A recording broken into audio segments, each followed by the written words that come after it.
So let's take a look at the connections that I have and how the LinkedIn messaging app could help, or how I can develop it further. So here we have my home page. This is my home page, and this is my network. And I go down, manage my network, and I have over 18,000 connections. So I'm going to click on that. And if I want to filter, then I just click on the magnifying glass and I can enter my parameters. Um, so let's see.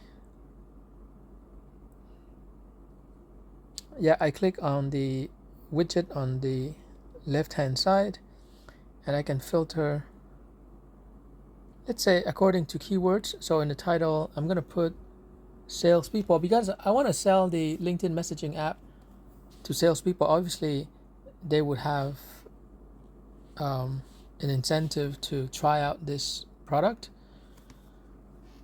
And so I have 1,000 results. So you have Jordan, Vice President Sales, Suha, Project Manager,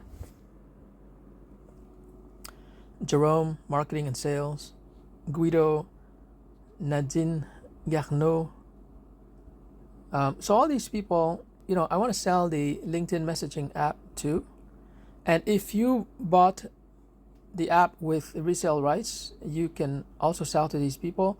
All you have to do is, let's say, Ross Taylor. I'm just going to click on the arrow and I can send him a message. Now, this has been written by LinkedIn and it's good, it's trying to get me to connect to people.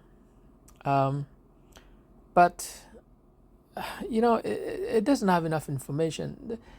This small talk is just too small, and it doesn't really sound sincere. How have you been? Like, who cares, right? I mean, seriously, we're in here to do business.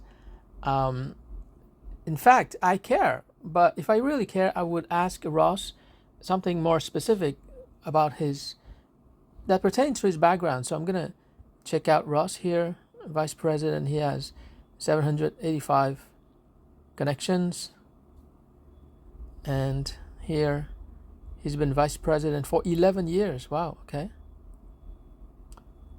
Strategic thinking. So nothing really stands out, but for sure he's in sales, so he would be interested in my LinkedIn messaging app, or at least he might have direct reports and employees who might be interested.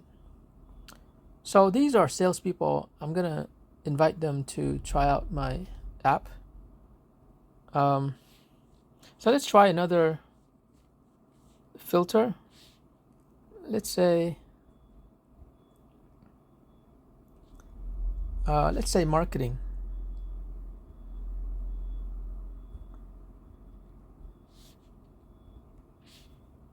So we have 1,600 results, which is more than sales. Okay, not bad. Let's try digital.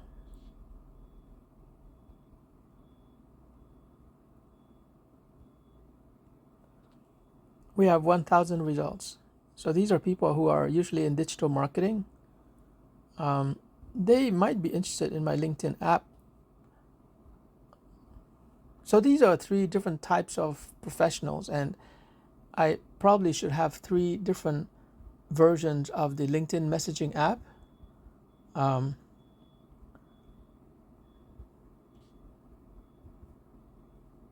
definitely, I have to follow the sales process.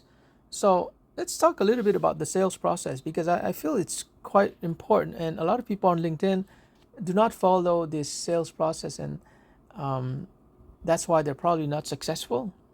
So when it comes to sales, you basically have 5 steps or 5 phases. It's a phase if you're learning the process, but it's a step if you've learned it and you've mastered it.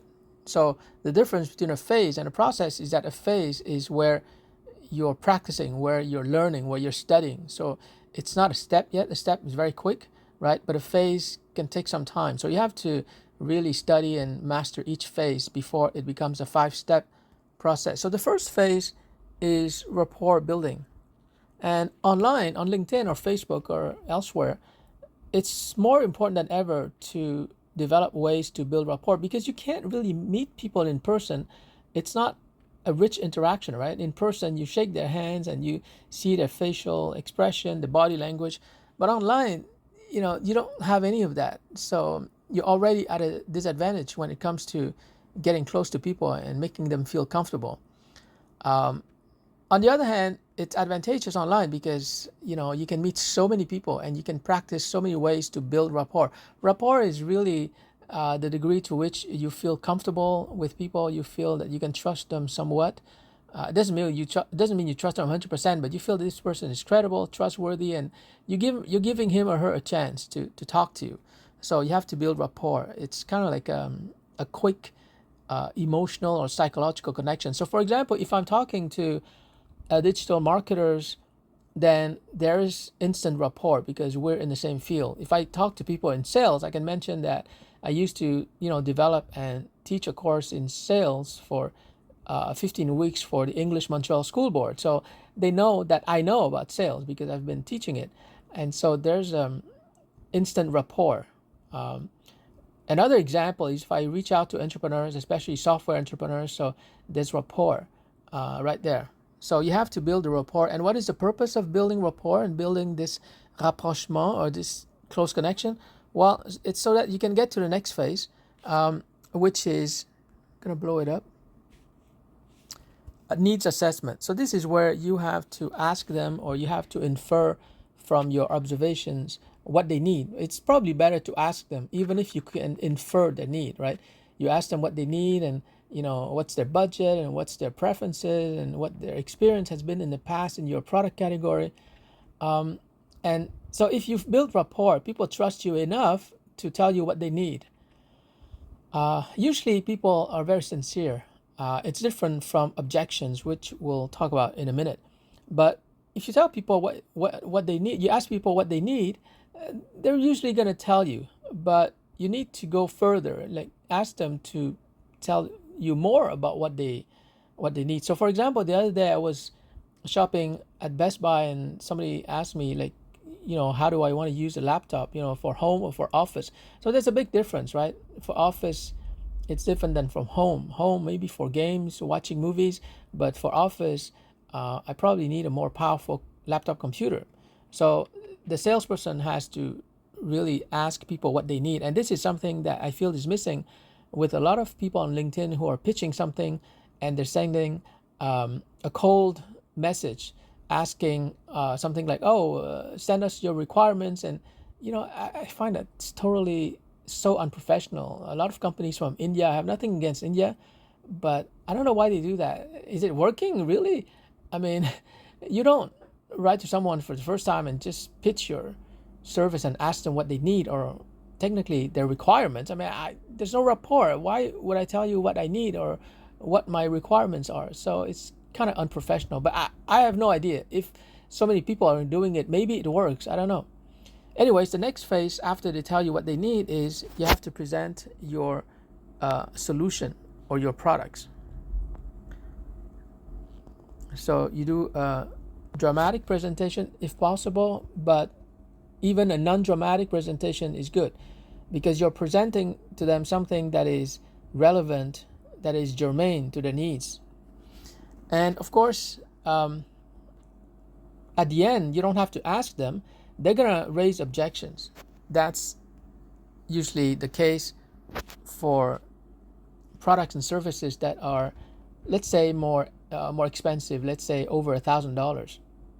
And an objection is basically a perception by the prospect that there might be a concern, a preoccupation, a problem, an issue that he's dealing with. So the first thing to know about objections is that if the prospect is raising an objection, that's a good thing, right? It means that he's interested, but he has a concern, he has an issue, he has an item that he's worried about, and he would like you to help him to overcome that objection, right? It's like as if he's saying, okay, Mr. Salesman, I have this problem. I mean, I want to buy your product. You know, your presentation was good. I want to buy it. But I have this problem. Can you help me with it? So that's what an objection is. It's not negative at all. In fact, it's just a stepping stone to the final step, which is the closing of the deal. So you have to be able to handle objections. And usually professional salespeople have a response, or what they call a rebuttal, for each objection. So if the objection is, it's a little bit too expensive, or I don't have the budget right now, or I have to talk to my boss, I have to talk to my wife, I have to talk to my husband, or I tried this before, it didn't work, I'm still shopping around, I'm just looking. So all these are objections. But one important thing to remember is that even if you have the perfect rebuttal for each objection, you have to make sure that the objection is sincere and it's the only objection that is blocking them from purchasing. And there are ways to do this skillfully. You're not going to ask the prospect, okay, Mr. Prospect, are you for real? I mean, is this a real objection? I mean, it's a little bit impolite, right? It's downright offensive. But there are ways to ask them. For example, if the prospect says something like, it's a little bit expensive, then you ask them to expand. How do you mean? And he might say something like, well, I had a budget for $1,200, but this item is $1,400. It's over my budget, right? It's above my budget by $200. So the salesperson has to be smart. Before he answers anything, he has to ask a question, something like, okay, so are you saying that if it was $1,200, you would buy it? And if the prospect says yes, then that's a valid objection, right? So the salesperson can offer a discount or a bonus worth $200, right? He can say, well, guess what? I'm gonna sell you this laptop, but I'm gonna give you a bonus, this bag, which is worth like $150. So that might close the deal. But at least the salesperson knows that it's a true objection and it's the only objection to the sales transaction. In another scenario, the prospect might say, well, actually, it's not the only objection. Not only is it $200 above my budget, but I'm not sure if my wife would like it, or I'm not sure about the brand. I've never bought this brand before. So then at least, the salesperson knows the full story. There are several objections to be handled, and he can handle one objection after another. But before he starts handling the objections, he might ask something like, are there any objections that, not objections, but are there any reasons that would stop you from buying? And the customer usually would be sincere, would say, no, those are two objections. So at least the salesperson knows that, okay, these are the two objections I have to overcome, and then I get the sale, right? So objections is really, in my opinion, it's where the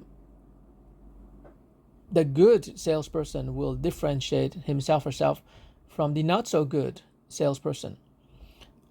It's really happening at the objections handling phase, and it's almost like hand-to-hand combat, right? It's not that violent, of course, but it's like a game of chess where you have to really position your words, your arguments in a way that convinces the client without ever making the client feel bad or feel that he's wrong, of course.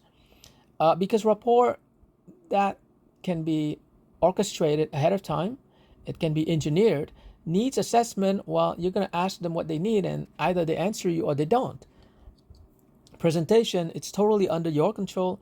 But objections, you never know what objection the prospect is going to voice, or how many of them, or if he's sincere, right? But I think that if you've done the previous three phases correctly, rapport, needs assessment, and presentation, then when it comes to objections phase, I think everyone is sincere. We have something going, and we've been talking for a while, and there's no reason for them to lie to you about their objection if you've been transparent about your presentation, etc.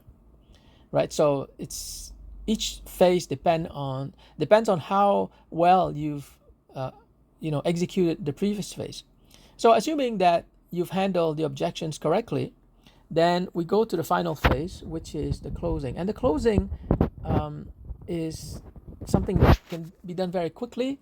So it doesn't take a lot of time. It doesn't even take a lot of effort. It's just a phrase that you're saying. But what matters here is how you say it and the confidence that you exude when you say it. So if you say something like, sir, will it be cash or credit card? That's not a good, confident closing, right? You have to be confident before the prospect can be confident. So you have to, one closing technique, there are many, but one closing technique is the assumptive close, where you assume that the product has made his mind because you answered his objections and he didn't voice any objections. So you just go ahead. You assume that he made up his mind. You don't ask him, so would you like to proceed with the purchase? No. You never ask that. It shows that you're not confident. You have to assume that he made up his mind after you answered his objections. And you say something like, should I wrap it for you? Or should I ship it to your home address or to your office? Or would you like to pay by cash or credit card? Or would you like, which of the following bonuses would you like to have in addition? Because we have a special today. So you assume that they've made the purchase. So if you ask him or her something like, will it be cash or a credit card? And the prospect suddenly pulls back and say, oh, wait a minute, I haven't decided yet. And then, you can go back to objections. You say, oh, I'm sorry. Did you have any question? So you don't mention objection, which is a kind of negative word. You ask, do you have any question that I can help you with? You don't even mention the word issue, right? Any question I can help you with? And then, they would tell you another objection that maybe they didn't think about voicing, but when you try to close the deal, then suddenly it forces them to bring up an objection. So you just handle the objection and you say, okay, great. So now we can wrap this up. Would you like to pay by cash or credit card? And usually they're going to proceed. So I'm talking about people here who have a need for your product and who have a budget. Okay, so they must have both. Some people have a need for your product, but they don't have the budget. But even then, you can offer some kind of financing. That's not a problem. But they must have a need for your product. So that was ascertained at phase number 2. So as you can see, this five-step sales process is very, very simple, and you need to practice it with your friends, with your family, with even your LinkedIn connections. Just practice it with them, and they can practice the sales pitch with you. And this applies also when you're looking for a job, right? I think it also applies when you're looking for a date or a wife. I don't know, I haven't tried it, but I'm pretty sure it does, right? You need to know what the woman needs, and you need to present yourself, your plan for the future, and so on and so forth. So anyways, I'm just kidding. But you can see that the sales process is very simple.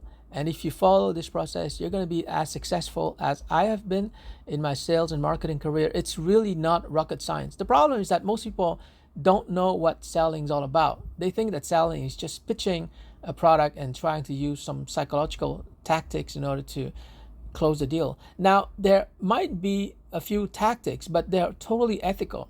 And these tactics in sales are meant to make the prospect feel comfortable, feel confident, and feel that they can trust you. So these are good tactics, right? They're not subliminal tactics that you're using on the prospect. It's just that most people are not very decisive and they don't even know what they need, right? So some tactics would be necessary. In the same way that, when you go watch a movie, of course, the movie director and all the crew, they have certain techniques and tactics to make you feel a certain way, right? But you don't blame the director for making you feel a certain way. I mean, that's part of the game. In the same way, when the prospect is talking to you, right, it means that he agrees to play by the rules, in the sense that he agrees that you're going to be using certain tactics to make him feel good about the purchase. Now, of course, I'm assuming that the product is ethical and it's totally proven, functional, and it works. So you're using tactics to help the prospect make a decision today, so that they can begin to enjoy your product tomorrow. So those tactics are totally ethical and valid. And So the customer usually wouldn't mind having those tactics played on him. But an example of an unethical tactic is when you say something, in order to close a deal, you say something like, there's only one in stock left, when in fact there are 5 items left. When, some people do that. I don't find that ethical. If you have to use um, that kind of lie to close a deal, you're not a very good salesperson. You don't have to say something like that. But if you have a valid incentive, like, the promotion is going on only for today, so I don't want to push you, but if you want to benefit from the 20% savings, today is a good time to do it. But it's okay, you can buy tomorrow too. You're going to have to pay the full price. I don't want to push you. So when you're transparent like that, usually people appreciate that. So that's the name of the game. Be like a normal human being, because a sales leader, a sales executive really cares about his customer, because he doesn't care so much about the sales transaction. He cares about satisfying the customer based on what he needs, so that he comes back. That's long-term thinking. He comes back and he's going to trust this salesperson.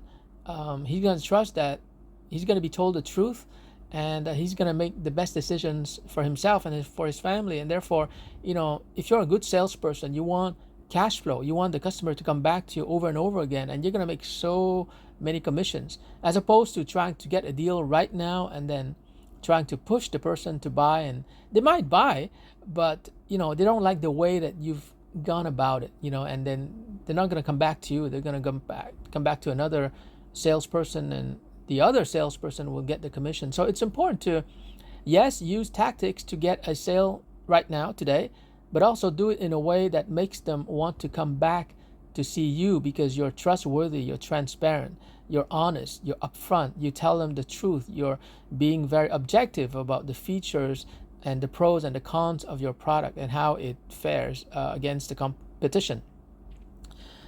So what I'm saying basically is that being a good sales leader, being a good sales executive, means that you have to be a good human being. In fact, a really good human being, because most human beings are good people. They will help if somebody asks them for help and if they're able to help. But as a sales leader, you have to be proactive in offering your help. So you're not waiting for the prospect to come to you. You go to the prospect. You go ask them, hey, I have this new product. It's helped so many people. Would it be something that you think could be beneficial in your life, in your career, in your relationship? So you have to be proactive. That's why I call them sales leader. They're not followers. They're not waiting. Most people are followers, and that's okay. Most people are good human beings. They're followers. They're waiting for someone to ask them something, or to ask them for help. But as a sales leader, you got to go out there and you got to connect to people. Why? Because you believe 100% in your product. You believe that it can really add value to people's lives. It can improve their lives in a tangible manner. And that's why you're so excited. You're so proactive. You're so dynamic in reaching out and sharing the good news with people that this product is now available and they can take advantage of it. And of course, if you have a special promotion, even better. So friends, that's the sales training video I had for you. It's a quick crash course in about 20 minutes. But I think that if you understand these 5 steps, and if you watch this video again and you practice these 5 steps, you're going to be so successful with sales, online, offline, etc. And there's no limit to how much money you can make, because it happens that salesperson could make more than the chief executive of a company, and that's the nature of the game. So it's really dependent upon your effort, upon your ability to care about other people's needs and their budget, and your focus on satisfying customers. That's really what sales is all about. And once you understand sales in that manner, you're going to go out there, you're going to connect to people, you're going to try to find what they need, you're going to present the relevant solutions for them, you're going to handle their objections so that they feel good, so they move forward, and then you're just going to make the closing attempt, and then you close the deal. It's really, really, really that simple. I wish that business schools, and in fact, I wish that high schools would teach children, students, these 5 steps. So easy to learn, so easy and so much fun to play these games. and it's, it's making money like you wouldn't believe. I have had such an easy time as an entrepreneur because it's so easy for me to sell my products and services because I proceed step by step. If there's no rapport, I'm not going to ask them what they need. They're not going to tell me, or they might tell me but it might not be true. Okay. If they tell me what they need but I'm not doing good presentation, it's game over. If I'm doing good presentation but I don't know how to handle objections, it's game over. If I know how to handle objections, but the closing was not done in a smooth, gentle, diplomatic manner, then it's not going to work. So you got to master these 5 phases. And different people will have different challenges in regards to these phases. Some people have problems with public speaking, so they need to practice their presentation skills as much as possible. Other people have trouble with objections handling, so they should practice that. Other people have difficulty with building rapport. Maybe they don't smile enough, or maybe they don't have a good track record or a good brand. That can be fixed. Any problem that you have in regards to these 5 phases can be fixed. And once you fix those problems, it's like the sky's the limit. It's like learning how to ride a bike. At the beginning, you probably don't remember, but I often see kids on my street, and their parents trying to teach them how to bike, and they're really, really afraid. They're afraid to fall, and they're so cute. They have this helmet, and they have the extra third wheel, and they're not going to fall, but they're so afraid. And but we don't remember that. But at one point, we mastered riding a bike, and we know it for life, right? So it's the same thing. Sales is something that you need to master as soon as possible. You really cannot afford financially to remain a sales virgin for a long time. If you haven't learned sales like I did in my early 20s, if you haven't learned sales, you're missing out on so much money, so many opportunities. Even if you have a job right now, you need to learn sales because you want to court and seduce other employers. You want to receive tons of job offers because you don't want to be tied to one employer. You want to have options, right? So everyone in this life, in society, needs to learn sales because it's the art of influencing and persuading other human beings to do what is in the interest of the both of you. So it's really a very powerful skill. It's probably the most powerful skill that I can think of.